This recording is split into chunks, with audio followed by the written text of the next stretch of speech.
নমস্কাৰ স্বাগতম জনাইছো তেজছ লাইফৰ আজিৰ সন্ধিয়াৰ বাতৰিলৈ ষ্টুডিঅ'ত মই ৰিমলি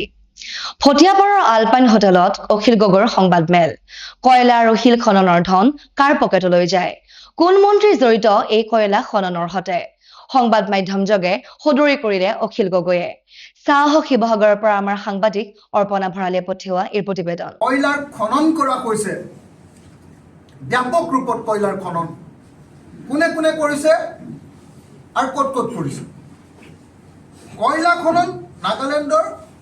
আমাৰ অঞ্চলত প্ৰভাৱ পেলোৱাকে কয়লা খনন চলি আছে নাগালেণ্ডৰ মন জিলা লংলেং জিলা আৰু মুককচাং জিলা সেই জিলাকেইখনৰ য'ত য'ত কয়লা খনন হৈছে সেই ঠাইবিলাক হ'ল বৰদান নিমখপানী টকৌবাৰী লেণ্ডশ্লিপ কংগন বস্তি লালপথাৰ বুঢ়া নামচাং লাচুং চাপা এনাকি বস্তি লুকটুং ভোগলাচুং আপচা পানীখেতি আবৌ এইবিলাক অঞ্চলত ব্যাপক ৰূপত কয়লা খনন চলি আছে নাগালেণ্ডত কয়লা কোনে খান্দিছে কয়লা খন্দা মূল মানুহকেইটা হ'ল পৱন দাগা কলিয়াবৰৰ এগৰাকী স্বাধীনতা সংগ্ৰামীৰ পুত্ৰৰ প্ৰশংসনীয় দৃষ্টান্ত পিতৃয়ে ৪২ৰ সংগ্ৰামত পৰিধান কৰা খদ্দৰৰ চুৰিয়া চলাসহ পোছাক সংৰক্ষণ ৪২ৰ স্বাধীনতা সংগ্ৰামৰ স্মৃতি ধৰি ৰখাৰ প্ৰয়াস কলিয়াবৰৰ মুক্তিযোদ্ধা প্ৰয়াত ভাবিৰাম বৰাৰ পুত্ৰ মুৰলী বৰাৰ এই ব্যতিক্ৰমী পদক্ষেপ সাহস কলিয়াবৰৰ পৰা আমাৰ সাংবাদিক সত্যজিৎ গগৈয়ে পঠিওৱা এই প্ৰতিবেদন হয় মানে তেখেতে আমাক সৰু থাকোঁতে তাইক তেনেধৰণৰ কথা আমাক কোৱা নাছিলে পোনপটীয়াকৈ আমি শুনিছিলোঁ মানে দেউতাই আমাৰ নৰেন্দ্ৰ নাথ বৰা বুলি স্বাধীনতা সংগ্ৰামৰ কলিয়াবৰ স্বাধীনতা সংগ্ৰামৰ বুৰঞ্জী যিজন প্ৰণয়ন কৰোঁতা তেখেত আমাৰ ঘৰলৈ আহিলে দেউতাৰ লগত কথা পাতে আৰু তেনেধৰণে ভাবি শইকীয়া একেজন আছিলে তেখেতো আহে কেতিয়াবা তেখেতৰ লগতো কথা পাতে এই বিভিন্ন মানুহৰ লগত কথা বতৰাৰ যোগেদি আমি শুনা কথাবিলাকে শুনো আৰু সাধুকথাৰ দৰে শুনি থাকোঁ সেই সময়ত মানে কামপুৰত বিশেষকৈ ৰেল বগুড়াৰ কাহিনীটো দেউতাই কোৱা শুনো ৰেল বগুড়াৰ সময়ত শান্তি সেনা আৰু মুক্তি বাহিনীৰ সকলোৱে একেলগে কথাবিলাক জানিছিলে মানে শান্তি সেনাৰ সকলোৱে নাজানে কেৱল নায়কজনে জানে কথাখিনি আৰু বাকী কোনেও তেনেকুৱা ধৰণৰ কথাবিলাক নাজানে আৰু ৰেল বগুড়াৰ গোটেই কাহিনীখিনি দেউতাৰ মুখত শুনিছিলোঁ তাৰমানে মৃত্যুঞ্জয়ৰ কথাখিনি যে সঁচা পটভূমিত হৈছিল সেই কথাটো আমি দেউতাৰ মুখেৰে শুনা কথাবিলাকতে আমি অনুভৱ কৰিছিলোঁ আৰু স্বাধীনতাৰ পিছত আমাৰ স্বাধীনতাৰ পিছত দেউতাই আমাৰ বাগিচাত কাম কৰিছিলে তেখেতে স্ত্ৰী শিক্ষাৰ ওপৰত বৰ গুৰুত্ব দিছিলে আৰু সেইকাৰণেই হাটবৰৰ যিখন এতিয়া বৰ্তমানৰ ছোৱালী উচ্চতৰ মাধ্যমিক বিদ্যালয় সেইখন মাইনৰ স্কুল হিচাপে প্ৰতিষ্ঠা কৰিছিলে গ্ৰীষ্মৰ প্ৰখৰ উত্তাপৰ পৰা সকাহ পাবলৈ বহুতৰে প্ৰিয় হৈ পৰিছে সুস্বাদু আইচক্ৰীমৰ নামত গ্ৰাহকক বৰ বিষ খুৱাইছে নেকি একাংশ ব্যৱসায়ীয়ে এই সন্দৰ্ভত সাহসক ডিব্ৰুগড়ৰ পৰা আমাৰ সাংবাদিক শিল্পী শিখা দাসে পঠিওৱা এই প্ৰতিবেদন আপুনি শুনক আপুনি এই বৰফটো চাওক এতিয়া এই বৰফটো গোটেই মাটি লাগি আছে ঠিক আছে আপুনি এই বৰফটো কি কৰিলে এই দেখোন থলে তাত থৈ মেলি আপুনি ডাইৰেক্ট উঠাই দিছে তাৰপৰা এনে কি কৈছে এনেকৈ আইচক্ৰীমটো ভৰাই আছে হয় নে চাইডে চাইডে ভৰাই আছে চাইড ভৰাই আছে মই সেইটো নাই কোৱা ঠিক আছে কিন্তু আপুনি ভুল কৰিছে নাই কৰা गलती क्या है कि नहीं गलती क्या है इसलिए आपने क्यों गंदा करके गंदा चीज खिला रहा है क्या आप खाएगा आप क्या आना नहीं आज से पैसा दे के खा रहा है ना कुछ लोग फ्री में थोड़ी खा रहा है आपसे इतना गंदा चीज खिलाएगा तो कैसा होगा ये गंदा चीज नहीं है ये तो चाहिए लेकिन ये गंदा ये देखो ये गंदा है ये देखो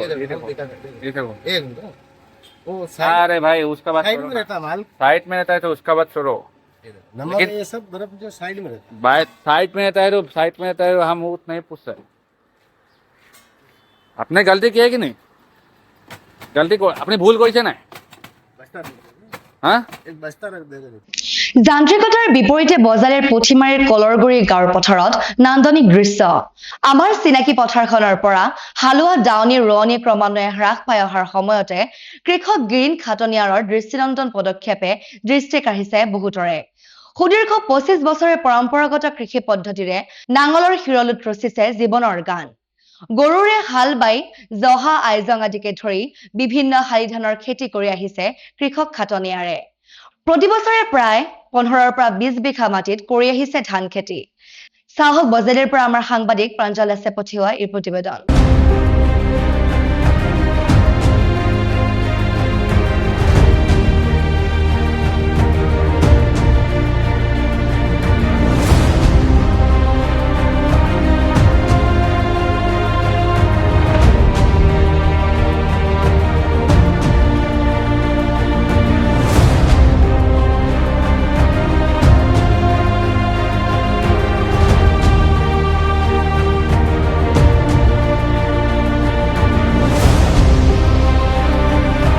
বৰপেটাৰ সৰভোগত অসম চৰকাৰৰ মন্ত্ৰী অশোক সিংহল। সৰভোগ মহকুমা অসামৰিক চিকিৎসালয়ৰ নতুন কেন্দ্ৰ উদ্বোধন মন্ত্ৰী সিংহলৰ। 12 কোটি টকা ব্যয় সাপেক্ষে নিৰ্মাণ কৰা হৈছে চিকিৎসা কেন্দ্ৰটো। চাহক সৰভোগৰ পৰা আমাৰ সাংবাদিক ৰফিকুল ইছলামে পঠিওৱা এই প্ৰতিবেদন। অসম বিধানসভাৰ মাননীয় অধ্যক্ষ সৰভোগ ভৱানীপুৰ সমষ্টিৰ সন্মানীয় বিধায়ক শ্ৰী ৰঞ্জিত কুমাৰ দাস ডাঙৰীয়াৰ লগত এই সৰভোগ মহকুমা সামৰিক চিকিৎসালয়ৰ শুভ আৰম্ভ হ'ল আৰু প্লেনিং ষ্টেজত ইয়াত দুটা অটি সাৰ্জাৰী গাইনী স্পেচিয়েলিষ্ট ডক্টৰ মেডিচিন ডক্টৰ প্ৰত্যেকটো ব্যৱস্থাই আমি ৰাখিছোঁ আৰু মই ভাবোঁ যে লাহে লাহে লৈ যাব লাগিব, একেদিনে গোটেই চলাচল নহয়। আৰম্ভণিত 50% আমি হস্পিটেলটো চলা অৱস্থালৈ লৈ যাম আৰু 1 বছৰ পিছত 100% পূৰ্ণাংগ ৰূপ হস্পিটেলে ল'ব। সময় লাগে, হস্পিটেল একেদিনে 100% হ'ব নোৱাৰে, লাহে লাহে লৈ যাব লাগে। অসমৰ স্বাস্থ্যমন্ত্ৰী হিচাপে আজি ৰাইজক কেইটামান পৰামৰ্শ কৰিছিল, অকণমান চাওক, স্বাস্থ্যমন্ত্ৰী হিচাপে মোৰ দায়িত্ব হ'ল বেমাৰীক চিকিৎসা দিয়া আৰু যিসকল স্বাস্থ্যৱান হৈ আছে তেখেতসকল ৰোগী হ'ব নালাগে তাৰো ব্যৱস্থা কৰা। আৰু তাৰ ব্যৱস্থাৰ কাৰণে আমি সময়ে সময়ে নন কমিউনিকেবল ডিজিজ NCD বুলি কয়, তাৰ পৰীক্ষা আমি কৰি থাকোঁ। আৰু অসমত 30 বছৰ অতিক্ৰম কৰা জনসংখ্যাৰ 17% ডায়েবেটিছ আক্ৰান্ত, 18% হাই BP আক্ৰান্ত। ডায়েবেটিছ BP এনেকুৱা এটা ৰোগ যিটো লাক্সাৰী বুলি কয়, যে মানুহে নিজে মাতি অনা ৰোগৰ ভিতৰত হ'ল ডায়েবেটিছ আৰু BP। কলিয়াবৰত কৃষকৰ মূৰে কপালে হাত। ধাৰাসাৰ বৰষুণে কলিয়াবৰৰ বহু পৰিয়াললৈ নমাই আনিছে ঘোৰ অমানিশা। কলিয়াবৰৰ জয়সাগৰ, বৰভকতি, সেনচোৱা, পোৰাভাটি, মাধতৰী, শান্তিপুৰকে ধৰি বহুকেইটা অঞ্চলৰ খেতি পথাৰ এতিয়া পানীৰ তলত। শাওনত ভুই ৰৈ আঘোণত সোণগুটি চপোৱাৰ আশাৰে বুকুৰ এবুকু আশাৰ সপোনত টকবক কৃষকৰ সেই সপোন ধুই দিলে বাৰিষাৰ বলিয়া বানে। চাহক কলিয়াবৰৰ পৰা আমাৰ সাংবাদিক সত্যজিৎ গগৈয়ে পঠিওৱা এই প্ৰতিবেদন।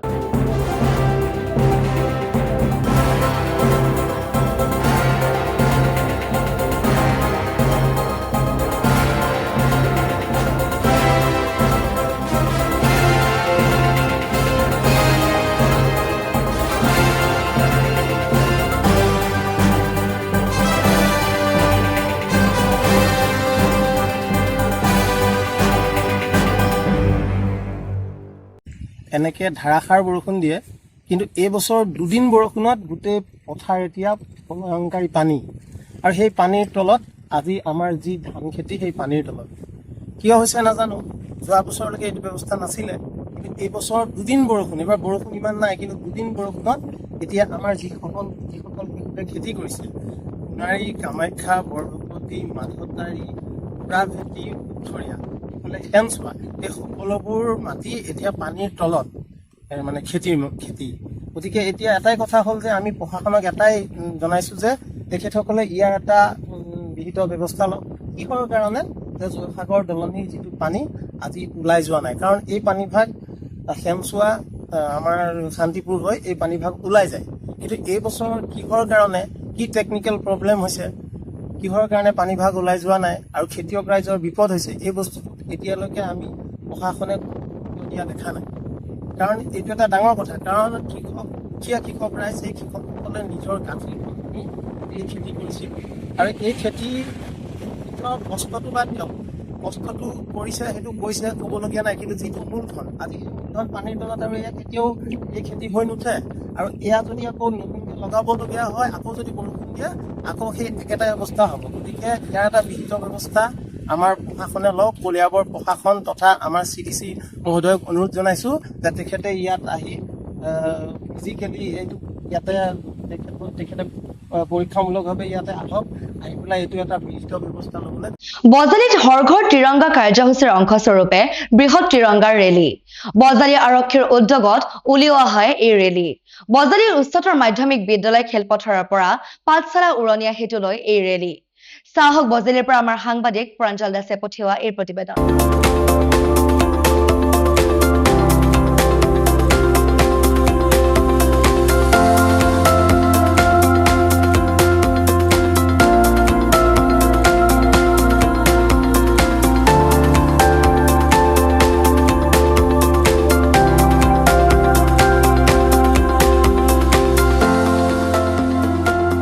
आज बजाली जिला आरोग्यपुरा सबो अधिकारी एंड पर्सनल एक अनुष्ठित हुए तो तिरंगा मार्च यात्रा कोरिस है टाउन मार्च तो करिस है ये तिरंगा मार्च यात्रा उद्देश्य हो जे हमार सबों का माध्यम तो देशभक्ति राष्ट्रीय एकता और हमारा देशों प्रति जो गर्व और भावना है एक प्रकाश हो रहा हो ये स्वाधीनता दिवसों गुरुत्वपूर्ण उपलक्ष्य हमार इतना उद्देश्य हो जो हमारे दिमाग स्वाधीनता संग्रामी होकलो जी बलिदान करिसे जी त्याग करिसे देशों कारणे हम श्रद्धापूर्ण स्मरण करें धन्यवाद जनाब और इस स्वाधीनता उपलक्ष्य मैं हकलो अहोमवासियों देशवासियों बजाली डिस्ट्रिक्ट जिलावासियों सबके आंतरिक शुभेच्छा ज्ञापन करिছো। আজিলৈ সন্ধিয়াৰ বাতৰি ইমানে। প্ৰতিটো বা বাতৰিৰ বাবে চাই থাকিব তেজছ লাইভ।